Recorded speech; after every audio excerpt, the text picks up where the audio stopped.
یہ بڑا مشہور قول ہے حضرت علی کا، جیسے یاد رکھنا۔ آپ فرمایا کرتے تھے علم جو ہے وہ مال سے ہمیشہ بہتر ہے۔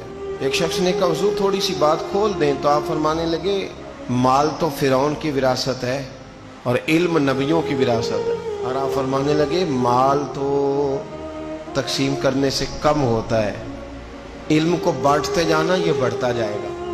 امام راضی نے لکھا ہے مولا علی کا قول۔ تو پھر حضرت علی المرتضیٰ شیر خدا رضی اللہ تعالیٰ عنہ فرمانے لگے مال تو دنیا میں پیچھے رہ جاتا ہے اور علم تو قبر میں بھی ساتھ جاتا ہے۔ دیکھیں نا، ایک جملہ ہے حضرت علی کا، اسے ہمیشہ یاد رکھیے گا۔ آپ فرمایا کرتے تھے تعلق رابطے سے رہتا ہے۔ آپ کھول لیں اس قول کو، جتنا مرضی کھول لیں۔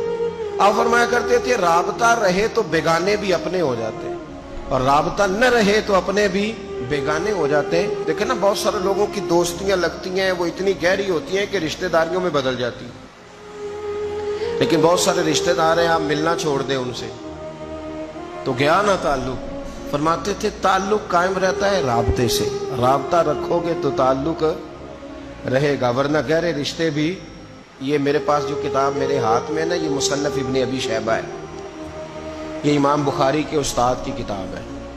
انہوں نے حضرت علی کے کچھ قول لکھے ہیں۔ صاحب مصنف ابن شیبہ نے قول لکھا ہے، حضرت علی المرتضیٰ شیر خدا رضی اللہ تعالیٰ عنہ اپنے بچوں کو اور اپنے دوستوں کو چند باتیں بتایا کرتے تھے، چند باتیں بتایا کرتے تھے، ان کی نصیحت کرتے تھے۔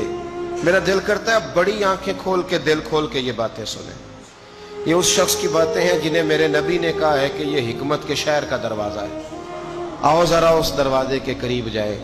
حضرت علی شیر خدا فرماتے تھے مجھے دو باتوں کا خوف ہے تم پر۔ اپنے دوستوں کو کہتے تھے جو ان سے پیار کر، اور یہ بھی یاد رکھیں مولا علی کی محبت ایمان ہے اور علی کا بغض نفاق ہے۔ اگر کسی شخص نے اپنا ایمان چیک کرنا ہو تو دیکھے دل میں مولا علی کی محبت کتنی ہے۔ حضرت علی کی محبت ایمان ہے، تو سارے محبت کرنے والے ہیں، تو آپ نے اپنے محبت کرنے والوں سے کہا۔ حضرت علی فرمانے لگے مجھے